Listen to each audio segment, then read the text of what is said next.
This is Jeff. He was a pilot conducting a private charter flight, and this was all that was left of the wreckage after the plane crashed, killing everyone on board. And I'm about to share with you the most disturbing pilot mistake that I've ever talked about on this channel, because the truth is that Jeff never should have been on that flight, and he wasn't the guy to blame for what happened. Now, in full transparency, I made a video about this tragedy 2 years ago, but I left out several very shocking details, so I redid the entire video so you could learn the truth.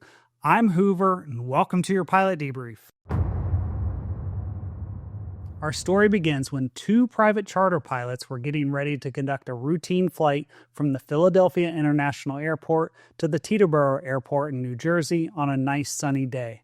The captain sitting in the left seat was Will, and he was 53 years old. He got his private pilot certificate in July of 1993, his instrument rating in 95, and his commercial pilot certificate for single-engine aircraft in March of 96. And things seemed to be going well for him. However, he would go on to fail his flight instructor check ride in December of that year. Then he failed his commercial pilot multi-engine check ride the following year, and he also failed his airline transport pilot check ride in February of 2001 with a note saying his approaches were unsatisfactory. Eventually he passed, and he was hired in 2006 by a company in Salt Lake City as a second-in-command on a Learjet, where he worked for 3 years before being laid off in 2009. He was eventually rehired by that same company in 2014, but this time it was to fly a Beech 1900 and not a Learjet. He ended up only working there for a year, though, because for some reason in 2015 his contract wasn't renewed. A former captain that had flown with Will during that time said he wasn't proactive in the cockpit when using checklist, and he wasn't ready to upgrade to captain. Another individual said Will's CRM was fine, but he was absolutely not ready to check out as a captain due to his inexperience. It's not clear what he did after he was let go in 2015, but he ended up getting hired by a private charter company called Trans-Pacific in July of 2016 to serve as a Lear captain. The only problem was Will hadn't flown a Learjet in almost 7 years, and now he was being hired as a Learjet captain. That's probably why he struggled during his initial training and required 3 additional simulator sessions prior to his check ride. He conducted multiple instrument approaches, and during the circle to land portion of the training, he was graded not yet proficient, and his instructor didn't recommend him for a check ride. The instructor even went so far as to request that Trans-Pacific be notified of the delay and the additional training required. Eventually, Will passed the check ride, and he became a captain in July of 2016, and he would then go on to pass a line check with Trans-Pacific in October of 2016, as well as a proficiency check in March of 2017, about 2 months before this tragedy.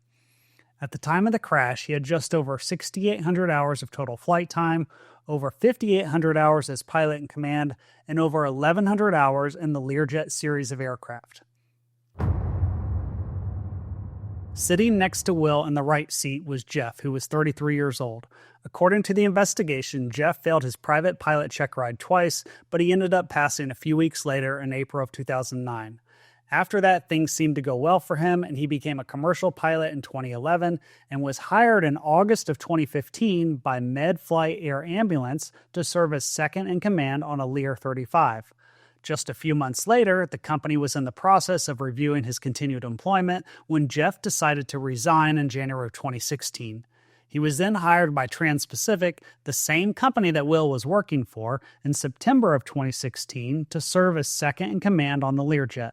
Unfortunately, just like Will, he would also struggle with his initial training. His record showed that he needed 4 additional simulator sessions prior to his check ride, and he struggled with normal procedures, didn't perform takeoff checks correctly, didn't know how to start the engines, crashed on the first takeoff, flew inverted during unusual attitudes, and crashed on landing during an ILS approach. This should have been a huge wake-up call for Jeff that perhaps he might consider another career.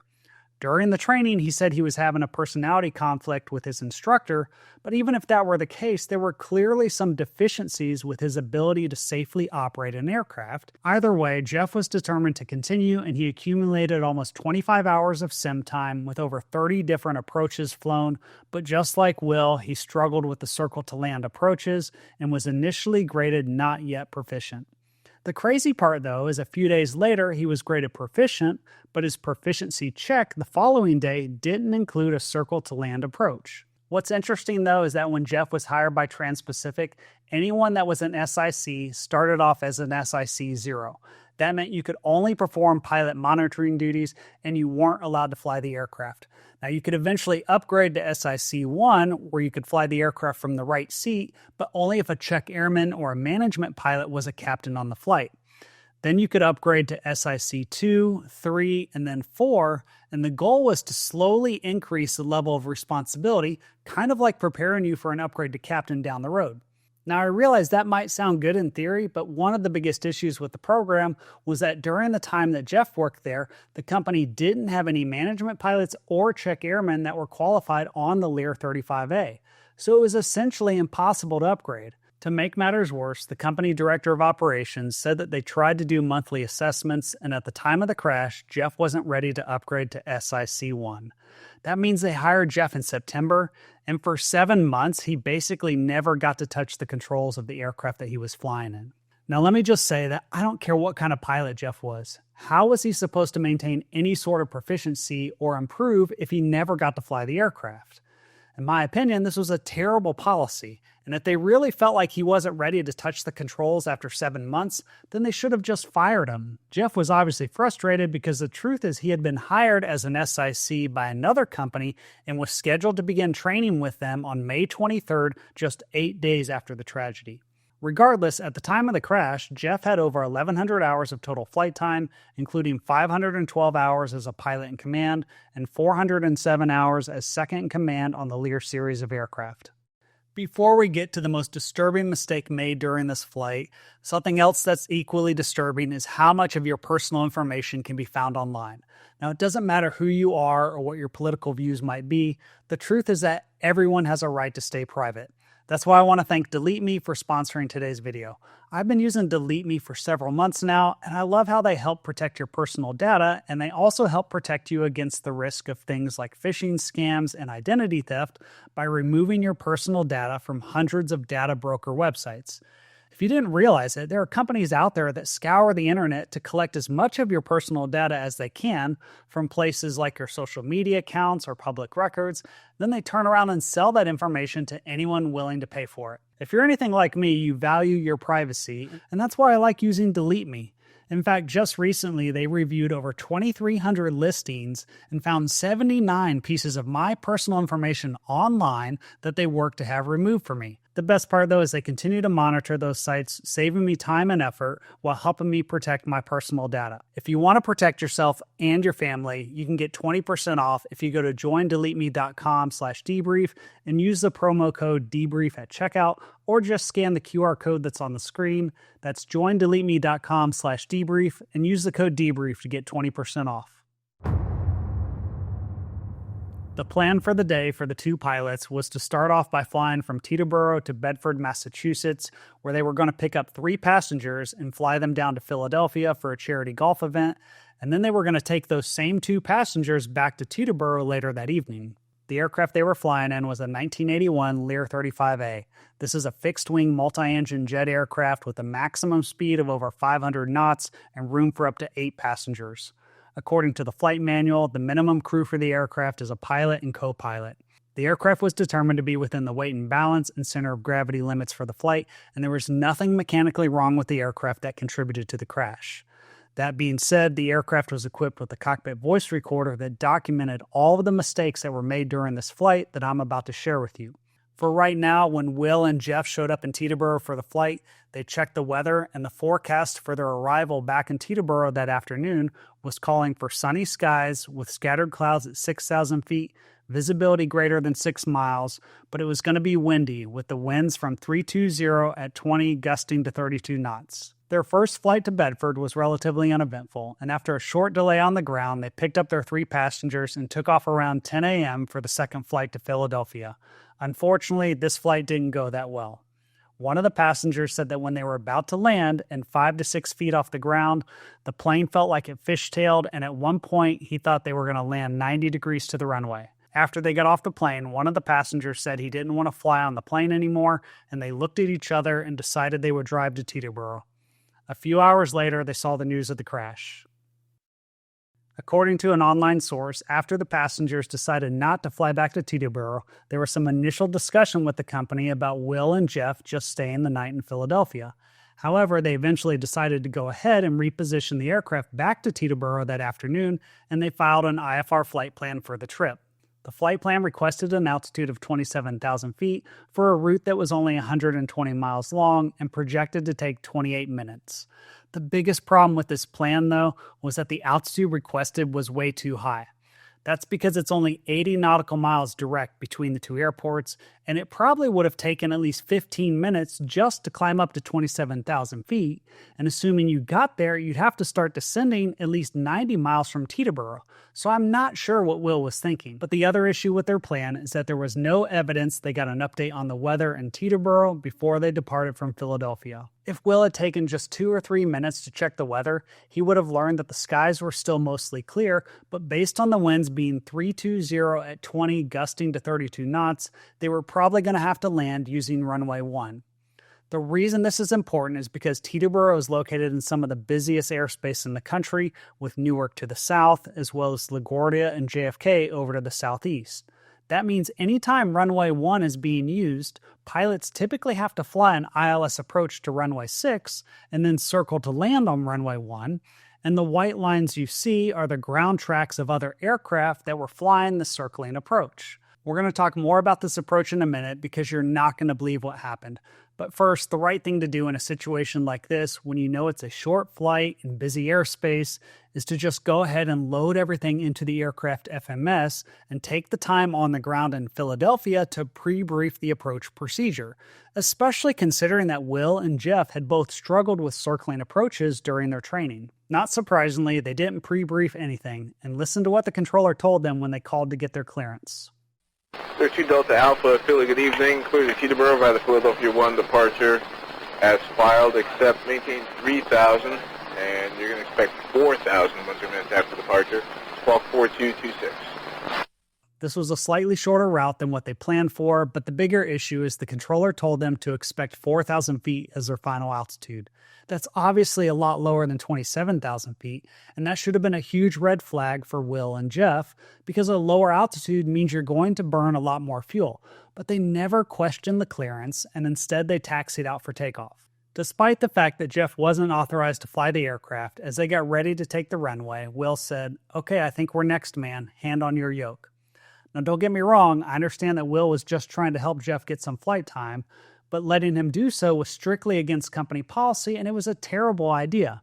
Eventually, they were cleared for takeoff and told to climb to 4,000 feet, but the entire time, Will was having to coach Jeff on what to do. The main thing they had to help them out was the autopilot, so they got that turned on almost immediately, but the aircraft didn't have auto throttles. This meant that Jeff was going to need to manage the throttles to control their airspeed, and that was something he was going to struggle with. In fact, you're not supposed to go faster than 250 knots whenever you're flying below 10,000 feet, but they ended up exceeding that limit multiple times during the flight.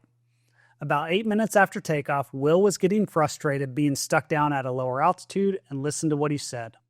452 Delta Alpha, any chance you can higher? 452 Delta Alpha, unable higher. I would have to spin you back around and sequence you with the rest of the traffic going into Teterboro. The controller basically said you're too close to Teterboro, so if you want to climb higher, I'm going to have to turn you around and move you further away. And as soon as she said that, Will should have taken a minute to double check his flight plan, because it was obvious he had no idea how close they were to Teterboro. However, instead of trying to figure out what was going on, he ended up just complaining to Jeff, saying, "Don't put us at 4,000 all the way. What the heck? We won't make it if we got 4,000. She's an idiot. Get us someone else if she can't do it. I filed for 27. They were obviously a lot closer than they realized, but the scary part was that they only had about 20 minutes left to live. A few minutes later, they checked in with a new approach controller and listened to what they were told. Clear 452 Delta Alpha, New York approach, Newark altimeter 2975, flighting 020, vector ILS 6, circle 1. Okay, we got 299 here, or excuse me, what was that again? Say that again for 452 Delta Alpha. The altimeter is 2975 at Newark, clear 2 Delta Alpha, flighting 020, vector ILS 6, circle 1. Okay, 020, 452 Delta Alpha. They were just told to expect the ILS to runway 6 and circle to land on runway 1, and this is where everything really started to fall apart. That's because Will was confused and he said to Jeff, "What are they doing, man? Circling 6? He was saying circling 6 or something. I don't know what they think we're doing. We're hundreds of miles away, man." However, the truth is that they were only about 48 miles from the airport, and if Will had taken just a few seconds to verify their position, then maybe he would have realized how far behind the aircraft he was. Instead, he complained to Jeff for the next 30 seconds until it finally dawned on him, and he said, "We're going to be there in 10 minutes. I got to get the ATIS. I didn't realize we're that close. Of course, I don't have GPS, that's why." Now, ironically, Jeff offered to give him his iPad to help, which likely had ForeFlight or some type of moving map display he could reference, but Will turned him down. By the way, I'm sure you've realized this already, but the number signs you're seeing in the cockpit voice recorder transcript are cuss words, and it turns out there was 131 expletives over the course of their roughly 30-minute flight, which averages out to one cuss word every 14 seconds during the flight. The only reason this matters is because it highlights Will's failure to establish a professional tone in the cockpit and demonstrate command authority as the captain of the flight, and the NTSB talked about how disconcerting this was. As they continued the flight, Will tuned the radio to listen to the ATIS broadcast, which tells you the weather information for the airfield, what runway is in use, and what kind of approach to expect. But instead of listening to the entire ATIS broadcast, he got distracted by trying to correct Jeff on his flying, and the only thing he heard was that there was light rain, scattered clouds at 5,500, and the altimeter. Instead of listening to it again to verify if they should expect the ILS approach to 6 with the circle to runway 1, he turned to Jeff and said, "Information Zulu. Who the bleep knows what's going on in Teterboro? Don't have time to listen to it. I just got the altimeter." Jeff's response, "No worries." So now, even though they don't have any idea what kind of approach they're about to do, Will said, "Let's do the checklist." Presumably he was talking about the approach checklist, but he never actually read off any of the items on the checklist, and instead he just started trying to figure out what their approach speeds were going to be. Will would go on to tell Jeff that their approach speed would be 126 knots, and VREF, which is their landing speed, was 119 knots. But the problem is that assumes they're doing a straight-in type of approach, because for a circling approach, their approach speed should have been VREF plus 20 until they were established on the final portion of the approach, which would be 13 knots faster than what he briefed. That being said, a few minutes later, the controller started vectoring them for the approach. Clear 2 Delta Alpha, flighting at 090, intercept the 6 localizer, contact New York approach 127.6. Okay, 127.6, fly heading 090 to intercept the 6 and the Teterboro, 452 Delta Alpha. Not surprisingly, this caught Will off guard and he started scrambling to get the localizer set up. Meanwhile, Jeff had the autopilot on with the aircraft in heading mode, so it wasn't going to intercept the localizer even if Will had set it up correctly. Either way, because it was a nice sunny day, Jeff was looking outside and he said he had the runway in sight, but the problem was he was looking at Newark and not Teterboro. As a result, they ended up flying straight through the localizer signal for runway 6. Thankfully, the controller recognized what was happening and told them to turn back to the left to join the localizer again, and a few seconds later, he asked the pilots if they could just go direct to Vings, which is one of the fixes on the approach. Now, if you think things are bad so far, just wait, because it's about to get a whole lot worse. At this point, Will needed to regain control of the situation and take over the controls as the pilot in command. And there's no reason he should have let Jeff continue to fly at this point, but perhaps in the back of his mind, he assumed that he knew what he was doing and he wanted to prove to Jeff that he was right. Either way, Jeff was getting nervous and he asked Will to go ahead and take over, but Will ignored him and said they were going direct to Vings and they were 12 miles away. Jeff thought about it for a few seconds and then said, "I don't want to mess up." But Will ignored him and they continued ahead, and 30 seconds later, this happened. Learjet 452 Delta Alpha is 8 miles from Vings, cross Vings at 2,000 feet, clear ILS runway 6, circle runway 1. Okay, cleared ILS 6, circle 1, Vings 2000, 452 Delta Alpha. Now they've been cleared for the approach, but I think Jeff still has no idea what's going on. And I've talked about this in other videos on my channel, but this is a classic example of a steep authority gradient. Will had thousands of hours and Jeff was essentially still brand new, and he kept deferring to Will the entire flight, probably assuming that Will knew what he was doing. A few seconds later, Will said they were 6 miles from Vings and they'd be circling to runway 1, and the circling minimums are 760 feet. Jeff's response is basically, oh shit, and then he tries to give the controls back to Will, but he gets cut off and is told to slow down. The chaos continued for about 30 more seconds, and now they were 2 miles from Vings. Jeff tried again to ask for help, saying, you're going to have to get on with it with me when we start this. Unfortunately, Will continued to ignore him.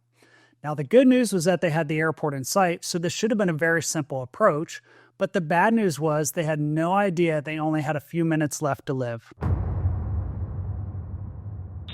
Learjet 2 Delta Alpha, contact Teterboro Tower 1.5. Shoot across Dandy, 1,500 feet, circle at Torby. All right, Dandy, 200 feet, circle at Torby, 925, 452 Delta Alpha. Dandy at 1,500 feet, 2 Delta Alpha. 2015, 452 Delta Alpha. The controller told them to contact the Teterboro Tower, cross Dandy at 1,500 feet, and then begin their circling maneuver at Torby. Unfortunately, they didn't do any of that. First of all, they didn't contact the tower. That's because they got distracted since they didn't know where Dandy was. So instead of descending to 1,500 feet, they stayed at 2,000 feet and were 500 feet high when they crossed Dandy.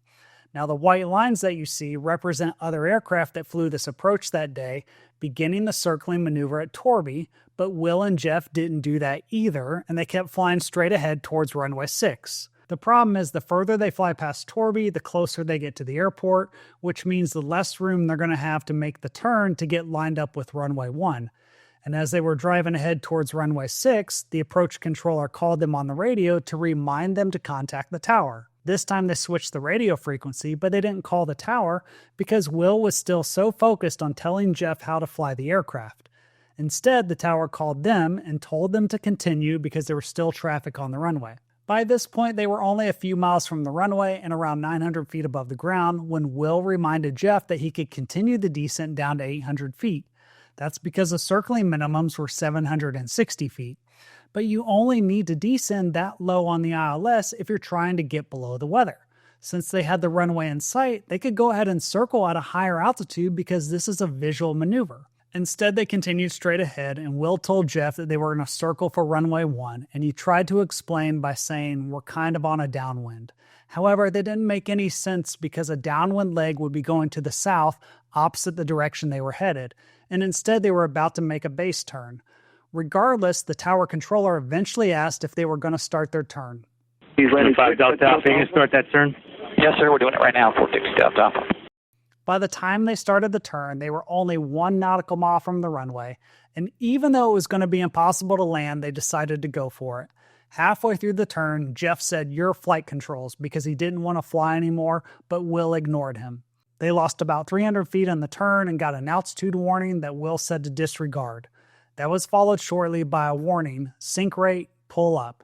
Jeff tried again to give Will the flight controls, and this time Will took over. At this point, he should have performed a go-around, but instead he asked Jeff to monitor his airspeed as he started a steep left turn to try and line up with the runway. Jeff yelled out airspeed 4 times, Will said stall, and Jeff replied yep, as he pulled back on the controls and exceeded the critical angle of attack, and the aircraft stalled and rolled almost fully inverted, crashing just off the end of the runway, killing them both instantly.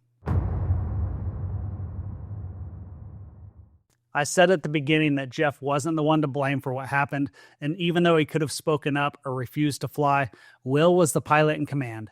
And I think the most disturbing mistake that he made was that he was overconfident when he didn't really know what he was doing. There's absolutely no room for ego in this business, and pilots need to know their limits, and being a pilot isn't for everyone. The NTSB said the probable cause was Will's attempt to salvage an unstabilized approach that led to the stall, but I think the root cause of this was that these two guys never should have been in the aircraft. Thank you again for your support, and also thanks to Delete Me for sponsoring today's video. If you care about your online privacy, then be sure to check them out using the link in the video description below or the QR code on the screen to get 20% off.